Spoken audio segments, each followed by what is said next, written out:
Hello all, my name is Jason Sorka, and today we will be talking about King Tutankhamen, or as many of you know him, King Tut. While there are a few things we can talk about when it comes to his accomplishments while he was alive, we can talk about what makes him important today.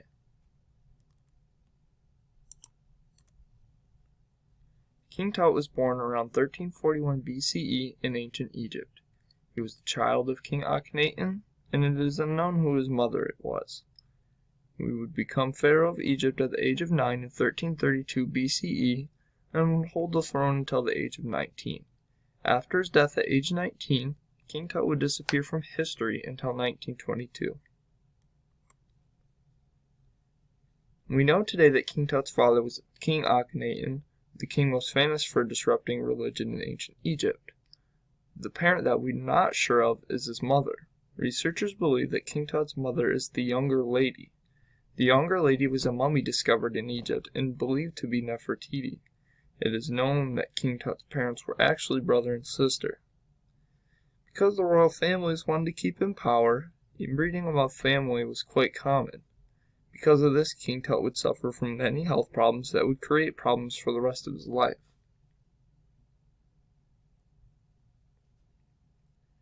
Because of the family inbreeding, Tut was riddled with health problems. He was quite tall but physically frail. He had a crippling bone disease and a clubbed foot. Because of this, he would usually be seen with a walking stick to assist him. Because of his physical disabilities, Tut would be one of the only known pharaohs to be depicted in art sitting down while taking part in physical activities. King Tut took the throne at age 9. He followed his father Akhenaten. Tut had grown up in a time of unrest because of what his father did during his rule. Akhenaten had completely disrupted Egyptian religion. He had issued a decree moving the worship of multiple gods, polytheism, to the worship of one god, monotheism. He had moved that religion around the god Aten.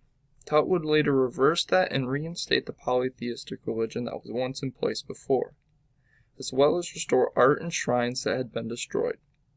Because he was so young when he held the throne, he would have advisors that helped when he made decisions. The most well-known advisor he had was Ai, who was close with the royal family and would eventually take the throne after Tut's death. One of the reasons that King Tut is so famous is that he died at such a young age while holding the throne. Research suggests that King Tut died around 1323 BCE due to malaria, while others believe it was a gangrene infection from a broken leg. There are tons of conspiracies around how he died. Some even believe that he was assassinated. How he died will most likely be a mystery for the rest of time, but researchers have the cause narrowed down to a couple possibilities.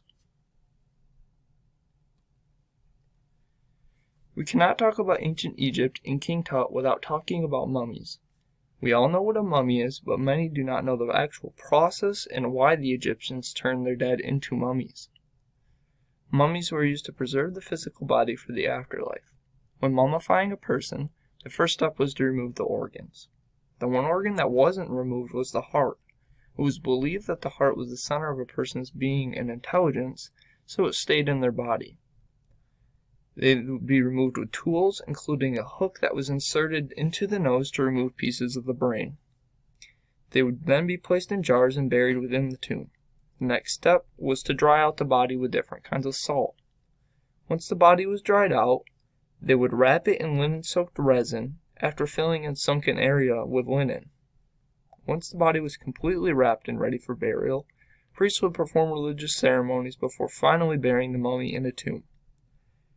When King Tut was placed in the tomb, a 24-pound solid gold mask was placed on his head and shoulders, and then he was laid into a series of containers. So why the mummy? Ancient Egyptians believed that the body was the home of the spirit. Without the body, the spirit would be lost in the afterlife.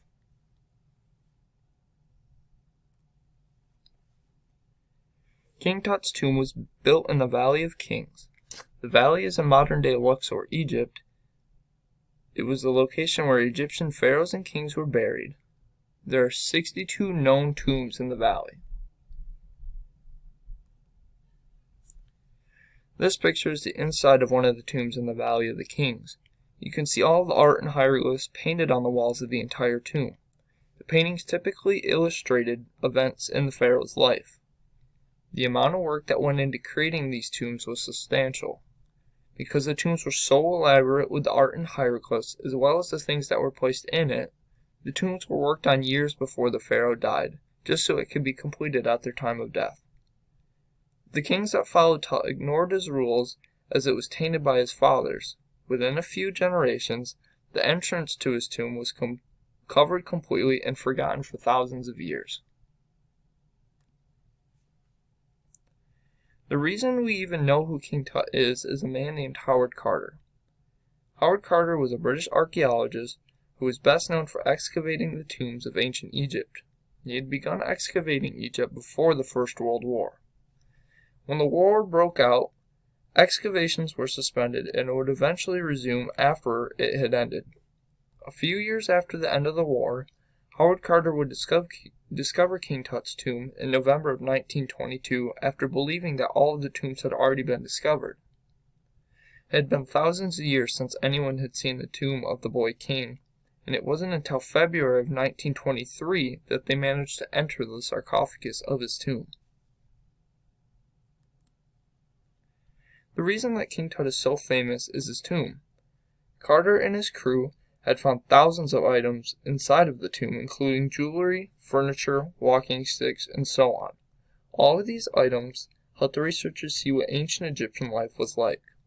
Because of the sheer number of items in King Tut's tomb, it took the excavation team nearly a decade to catalog the entire contents. One thing that is quite interesting about the explorers of the tomb, and the tomb itself, is the curse of the pharaohs.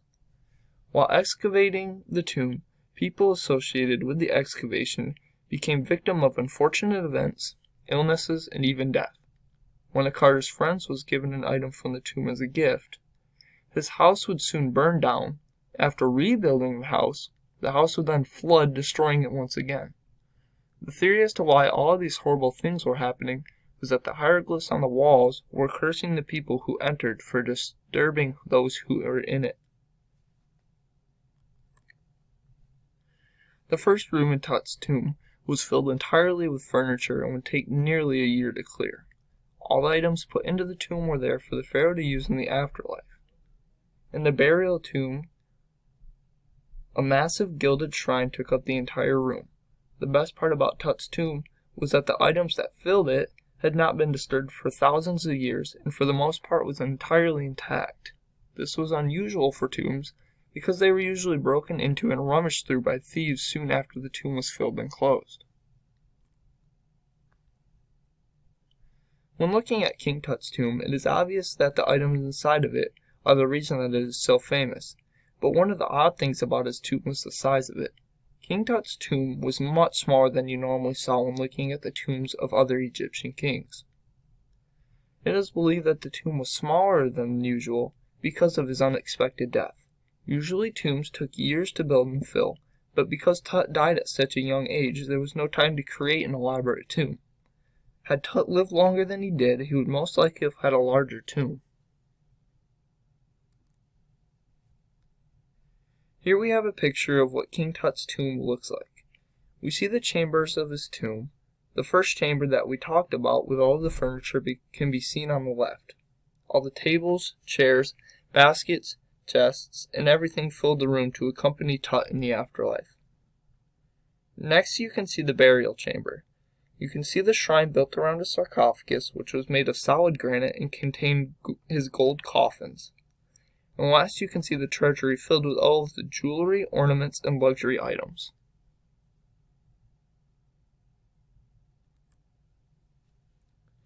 So where is King Tut today? King Tut himself never leaves Egypt. His mummy is still located in the KV-62 chamber, which was the name given to his burial chamber. The rest of the nearly 1,700 artifacts are in the Egyptian Museum in Cairo, Egypt. In the mid to late 70s, treasures from King Tut's tomb toured the world in an exhibit called the Treasures of Tutankhamen. Today the artifacts and Tut himself will never leave Egypt. Citations include universityofchicago.edu, biography.com, britannica.com, CNN, history.com, JSTOR.org, nationalgeographic.com, and si.edu. Thank you, and I hope you enjoyed.